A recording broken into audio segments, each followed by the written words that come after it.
Peter Jackson's movies feel so much like Tolkien that we've stopped noticing where they aren't. Entire characters, battles, and relationships were invented for the screen, and millions of fans now treat them as gospel. Today I'm breaking down everything you get wrong about Tolkien's lore, starting with the single easiest misconception to fact check. Legolas wasn't there. Go grab your copy of The Hobbit, flip to any page, search any chapter. Legolas is not in it. Not a cameo, not a passing mention, not a single syllable. He simply does not exist in that story. But here's the thing. People will argue with you about this. They'll swear they remember him from the book because they've seen the Hobbit films so many times that Orlando Bloom's face feels like canon. It isn't. Jackson added Legolas to the Hobbiton trilogy for one reason: familiar face appeal. He wanted continuity between the two trilogies, and Legolas was the easiest wide bridge. It's a smart filmmaking decision, but it has zero basis in anything Tolkien ever wrote. And this wasn't an oversight on Tolkien's part. He knew Legolas existed. Legolas is the son of Thranduil, and Thranduil absolutely appears in The Hobbit as the Elven King. Tolkien could have name-dropped Legolas at any point. He deliberately chose not to, because not every character needed to show up in every story. Tolkien built his legendarium across separate narrative strands, and Legolas belonged to Frodo's story, not Bilbo's. That's the tension at the heart of this entire video. The movies feel like Tolkien, but they aren't always Tolkien. And if the films fooled you on something this simple, wait until you hear what they did to Arwen. Arwen didn't save Frodo. If you've seen the movies, you know this scene. Arwen on horseback, Frodo fading fast, the Nazgul closing in, and then the river rises and washes them all away. It's one of the most iconic moments in the entire trilogy, but it never happened. Not like that. In Tolkien's actual text, Arwen isn't there at all. The elf who rescues Frodo at the ford of Bruinen is Glorfindel, one of the most powerful elf lords alive in the Third Age. This wasn't some random scout Elrond sent out on patrol. Glorfindel is an ancient warrior of extraordinary might, a figure whose power rivaled some of the greatest elves in history. Elrond dispatched him specifically because the threat to the Ring-Bearer was that serious. 9 Nazgul hunting Frodo meant Elrond responded with one of the heaviest hitters he had, but here's where it gets messier. Peter Jackson didn't just swap Glorfindel for Arwen in that one scene. The filmmakers actually shot footage of Arwen leading elves to Helm's Deep to fight alongside Aragorn. They filmed it. Real footage, real costumes, the whole thing. They eventually pulled the idea, but the fact that it existed at all shows just how far beyond the source material they were willing to push her role. And that reframes everything about the Bruinen rescue. In the book, it's a statement about how desperate things had become. In the movie, it's a love story beat. Both work on screen, but only one is Tolkien's. But if a swapped character stings, wait until you hear about a fan theory so popular that people still argue it's canon, even though Tolkien's own text completely destroys it. The Arkenstone theory. This one is genuinely fun, and it dies so fast it's almost sad. The fan theory goes like this: the Arkenstone, the heart of the mountain, is actually one of the 3 Silmarils from the First Age. And honestly, it sounds great on paper. Both jewels radiate an almost supernatural beauty. Both drive entire civilizations to war, and both sit at the center of stories about obsession and ruin. Now you can see why people ran with it. But here's the thing. It collapses against a single fact that Tolkien made absolutely clear. The Silmarillion explicitly accounts for the fate of all 3 Silmarils. One was cast into the sky and became a star.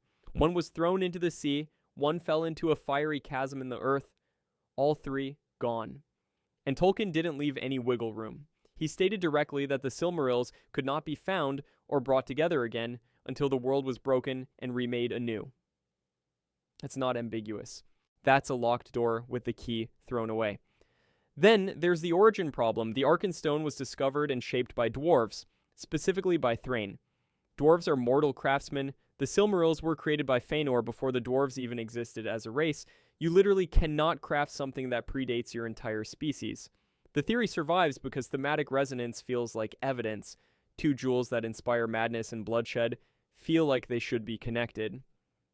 But feeling connected and being connected are 2 very different things in Tolkien's world.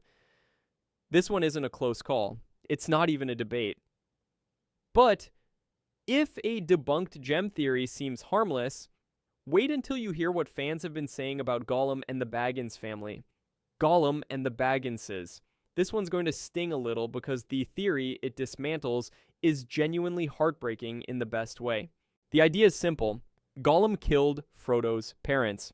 Drogo and Primula Baggins drowned in a boating accident on the Brandywine River, and the theory suggests Gollum was responsible, that he tracked down the Baggins family while hunting for the ring, and murdered Frodo's mother and father in the process. And honestly, I get why people want this to be true. It would create one of the most devastating thematic connections in the entire Legendarium. Frodo's parents killed by the very creature whose obsession with the ring would eventually define Frodo's entire life. That's Shakespearean levels of tragic irony. But here's where it falls apart. Tolkien states plainly that Drogo and Primula drowned in a boating accident. No foul play suggested, no mysterious circumstances hinted at, just a tragedy on the river. And when you look at Gollum's actual timeline, he had zero reason, zero means, and zero opportunity to travel to the Shire and target one specific hobbit family. When Gollum eventually did pursue Bilbo, the only thing he knew was that his precious was stolen by someone called Baggins. That's it. No prior connection to the family, no vendetta against Frodo's parents, nothing. Just like the Arkenstone theory, this one sounds brilliant until you actually open the book. The text doesn't hint at it. Tolkien didn't write it. And the absence of even a whisper of evidence effectively kills it on arrival. But if a dead fan theory stings, wait until you hear the argument that's been raging for decades with zero resolution. Yes, we're talking about wings. Do Balrogs have wings? This is the single longest running argument in all of Tolkien fandom, and it comes down to one tiny word that has fueled decades of internet warfare. The word is like. When Tolkien describes the Balrog in Moria, he writes that the shadow about it reached out like two vast wings. And that word like is doing enormous work in that sentence. It's a simile. He's comparing the spreading darkness around the Balrog to wings, not stating that it literally has them. But here's where it gets complicated. A few lines later, Tolkien writes that the Balrog's wings were spread from wall to wall, and the pro-wing crowd has been waving that sentence around for years as their smoking gun. Except careful readers point out that this is a continuation of the same metaphorical language. Tolkien is still describing the shadow, the darkness that surrounds the creature, not suddenly confirming physical bat wing appendages halfway through a paragraph. He's being poetic, and it has accidentally started a war. But the real clincher comes from his other writings. In earlier texts, Tolkien uses the phrase winged speed to describe how Balrogs fled from battle, and nobody reads that and thinks the Balrogs literally sprouted wings to fly away, the same way you wouldn't assume a horse has wings if someone said it ran with winged speed. It's just language describing how fast something moves. And here's the thing. When Tolkien wanted to describe beings with actual physical wings, he did exactly that. The eagles are described with clear, literal, anatomical language. No similes, no metaphors, just straight physical description. The contrast with how he wrote about Balrogs isn't accidental. Tolkien was one of the most precise linguists who ever lived. He chose like on purpose. But if you think a debate about wings is frustrating, wait until you hear what the movies did to Sauron's entire physical existence. Sauron, the giant eye. Picture Sauron in your head right now. You're imagining a giant flaming eyeball hovering between two towers. Everybody does. But here's the thing. That image comes from Peter Jackson, not from Tolkien. And once you actually think about what it implies, the whole thing falls apart. In Tolkien's text, the Eye of Sauron is not a physical description. It's a symbol. When Frodo senses the eye searching for him, what he's actually experiencing is Sauron's mental attention, his will and malice directed outward like a searchlight. Frodo's mind translates that overwhelming psychic pressure into a visual sensation, a burning eye rimmed with fire. It's a metaphor for awareness, not a literal anatomy lesson. But here's where it gets genuinely strange. If Sauron is just a floating eyeball, who exactly tortured Gollum for information about the ring? Think about that for a second. Gollum was captured, brought to Barad-dûr, and physically interrogated until he gave up two words, Shire, and Baggins. An eyeball didn't do that.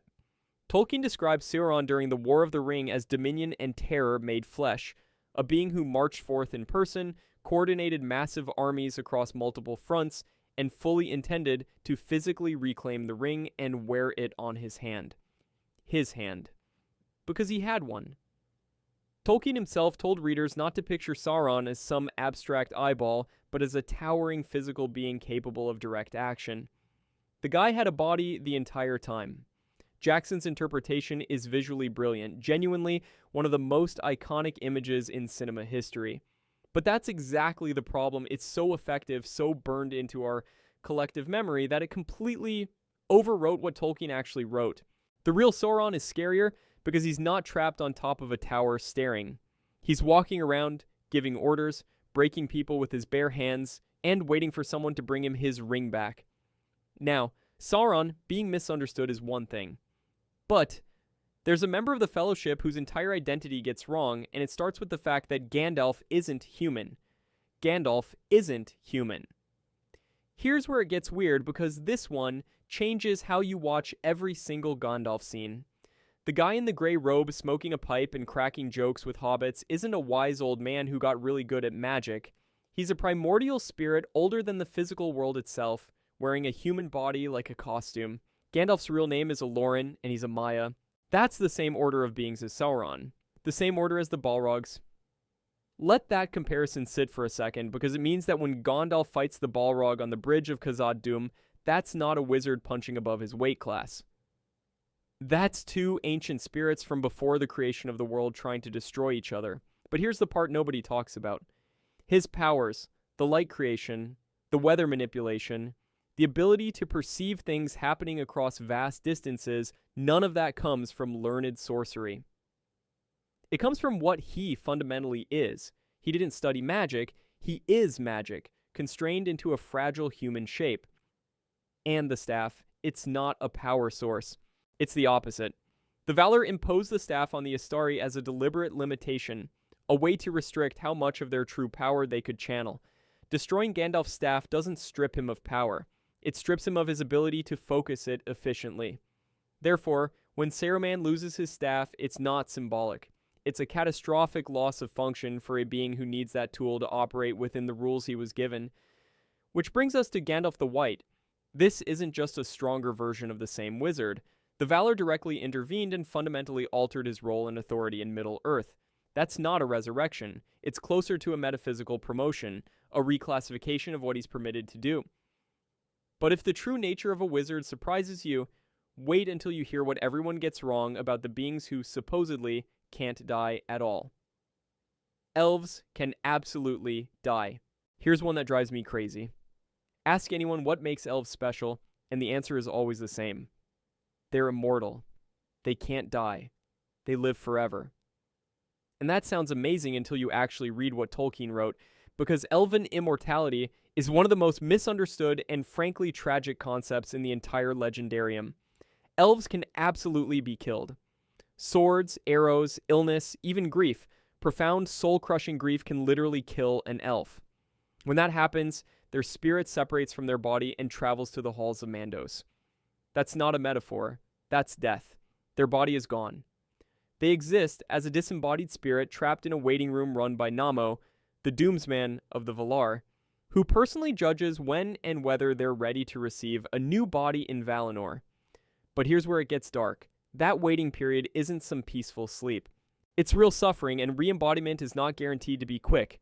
Some elves have remained disembodied for staggeringly long stretches of time, centuries or more, with no clear timeline for when they'll walk the world again. And the contrast with men makes it worse.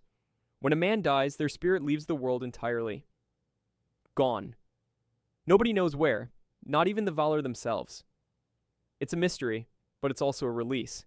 Men get to leave. Elves don't. Ever. An elf spirit is bound to Middle-earth until the world itself ends. That's the deal. No exit, no escape clause. Tolkien didn't frame this as a gift. He framed it as a burden. Imagine watching everything you've ever loved slowly decay and die across thousands of years, knowing you'll never get the final release that even the lowliest mortal receives simply by dying. the elves aren't blessed with eternal life. They're chained to it. That melancholy runs through everything Tolkien wrote about the elves, and once you see it, you can't unsee it. But if the elves got a raw deal from the universe, wait until you hear what Sauron's rings did to the dwarves, because their famous greed isn't what you think it is. Dwarf greed isn't natural. Here's the thing, Tolkien was very specific about what the dwarves were built to do. Ollie created them to endure. They were designed from the very beginning to resist corruption and domination, not to hoard gold, not to obsess over shiny rocks, to survive. But somewhere along the way, the entire fantasy genre decided that dwarves are just naturally greedy, like it's baked into their DNA. And if you've only watched the movies, you'd have zero reason to question that. But here's where it gets interesting. The text tells us exactly what happened, and the word choice matters enormously. Tolkien writes that the 7 rings of power inflame their hearts with a greed of gold and precious things, so that if they lack them, all other good things seem profitless. Read that again. Inflamed. You can't inflame something that's already a raging fire. That word only makes sense if the greed wasn't there to begin with, or at the very least, existed as something far smaller and more manageable than what the rings turned it into. And here's the part nobody talks about. The rings couldn't actually enslave the dwarves. They couldn't shorten their lives. They couldn't turn them into wraiths the way they did to men. The dwarves resisted domination in a way that literally no other mortal race could match. The rings could twist their desires, but they could not break their will. That distinction is massive. Now think about Thorin in The Hobbit through this lens. His obsession with the Arkenstone and the treasure of Erebor isn't some inevitable dwarf instinct kicking in. It's wounded pride from decades of exile. It's the trauma of watching his homeland stolen by a dragon. It's dragon sickness amplifying something that was never supposed to consume him. And underneath all of it, a completely legitimate desire to reclaim what was taken from his people. Even Galadriel understood this. Her blessing to Gimli, that he would be a master of gold but not mastered by it, only works if being mastered by gold is a real risk. But it also confirms something crucial. It's a risk that can be overcome, not a destiny. Not a curse written into dwarf bones. A choice. And that reframing matters because if dwarves aren't inherently greedy, then their flaws come from the same place everyone else's do: external pressure, manipulation, and the slow erosion of will over time, which sounds a lot like another race that everyone assumes is just born broken. Orcs weren't born evil. Here's where Tolkien's world stops being a simple good versus evil story and becomes something genuinely uncomfortable. The common assumption is obvious. Orcs are evil. They're cruel, violent, sadistic, and they serve the Dark Lord without question. Therefore, they must have been made that way. Morgoth created them as weapons, end of story, but Tolkien himself rejected that explanation. Through the voice of the wise in the Elder Days, he stated explicitly that the orcs were not made by Melkor. They weren't conjured from nothing. They weren't built to be evil the way a sword is built to cut. Whatever the orcs became, they started as something else. Something that was corrupted and twisted over thousands of years of domination. And that changes everything about how you're supposed to read them. Because if orcs weren't created evil, then every act of cruelty they commit across the entire legendarium isn't the expression of their nature. It's the result of what was done to them. Morgoth didn't manufacture monsters. He enslaved free beings and broke them until monstrous behavior was all they had left. That makes orcs tragic victims as much as villains, which is a deeply unsettling thing to sit with when you've spent 3 books watching them get slaughtered by the thousands. But here's where it gets even more complicated. Treebeard's comments to Merry and Pippin suggest that orcs experienced their own kind of fall, similar to how men and elves could fall into evil through choice and circumstance. The text implies they were capable of being less evil than the Dark Lords forced them to be. They weren't mindless drones, they had will. It was just crushed, under millennia of absolute domination. Tolkien wrestled with this his entire life. In essays collected in The Nature of Middle-earth, he expressed genuine uncertainty about whether orcs should be portrayed as irredeemably evil. He never settled the question. He left it deliberately open. And for a deeply Catholic author who believed no soul was beyond God's reach, that silence speaks volumes. He couldn't quite bring himself to write a race with no hope of redemption, not even the enemy's foot soldiers. The unresolved tragedy is the gap between what orcs do and what they were made to be. Every page depicts them as cruel and malicious. But the author himself refused to say that cruelty was their essence. That tension was never resolved, and Tolkien clearly intended it that way, which brings us to something else. Tolkien's fans consistently get wrong something about the ring itself and what it was actually designed to do. If you enjoyed this video and want to see more, click the video on the screen now. The ring's real purpose. Ask anyone what the One Ring does and they'll give you the same answer. It makes you invisible. And that's wrong. Invisibility is a side effect. A glitch. The ring was never designed to hide anyone. Sauron forged the One Ring with a single crystal-clear objective: to dominate every bearer of every other ring of power across every race in Middle-earth. 3 rings for the elves, 7 for the dwarves, 9 for the kings of men. The One Ring was built to subjugate all of them simultaneously. It's not a stealth tool, it's a domination engine. But here's where it gets interesting. The reason mortals turn invisible when they put the ring on has nothing to do with the ring's intended function. When Frodo slips it on his finger, he doesn't become transparent. He gets pulled out of the physical world entirely and dragged into an unseen spiritual plane. He shifts ontological states, moving from the material realm into the Wraith world. That's why the Nazgul can see him more clearly when he's wearing it, not less. He's not hiding from them, he's stepping into their living room. Think about that for a second. Invisibility actually contradicts the ring's entire design. Sauron needed physical agents operating in the material world: generals, puppet kings, enforceable rulers. An invisible servant is completely useless to a Dark Lord trying to build an empire. The invisibility was never part of the plan. It's just what happens when a mortal creature tries to wield something forged for an immortal spirit of immense power. And this reframes Sauron's entire strategy. His plan wasn't brute force, it was patience. He created rings that offered genuine, real power to each race. The elves got preservation, the dwarves got wealth, men got extended life and authority. These weren't traps that looked like traps. They were gifts that worked exactly as promised, until Sauron put on the One Ring and every other ring answered to his will. The whole scheme was built on trust, generosity, and then total betrayal. That's not a monster smashing down gates. That's a political mastermind dismantling free will across an entire continent. The films lean heavily on the invisibility because it's visually demonstrable. You can show someone vanishing on screen. But you can't easily show the slow, invisible corruption of entire civilizations bending to one will. So the movies consistently emphasize the least important thing the ring does, while burying the thing that makes it genuinely terrifying. The ring isn't a magic trick. It's a weapon of mass subjugation disguised as a gift. And if that changes how you see the story, wait until you hear what actually happened at Mount Doom, because Frodo didn't do what you think he did. Frodo failed. Here's the biggest thing everyone gets wrong about Lord of the Rings, and it's not some obscure detail buried in an appendix. It's the ending, the actual climax of the entire story. Frodo did not destroy the ring. Standing inside Mount Doom at the Samath Nuer, the exact place where the quest was supposed to end in triumph, Frodo claimed the ring for himself. I will take it. Not I'll destroy it, not it's over. He put it on. That is a failure. Full stop. But here's the part that changes everything about how you read the story. Tolkien argued this failure was inevitable, not because Frodo was weak, but because the task itself was impossible for any living being. The ring's power grew exponentially the closer it got to Mount Doom, desperate to return to Sauron. A stronger person, someone like Gandalf or Aragorn, would have been corrupted far earlier in the journey. A weaker person never would have made it past the Shire. Frodo carried the ring further than anyone else could have, and his limit was exactly one step too short. So who actually destroyed it? Gollum. A creature so consumed by obsession that he bit the ring from Frodo's finger and stumbled into the fire.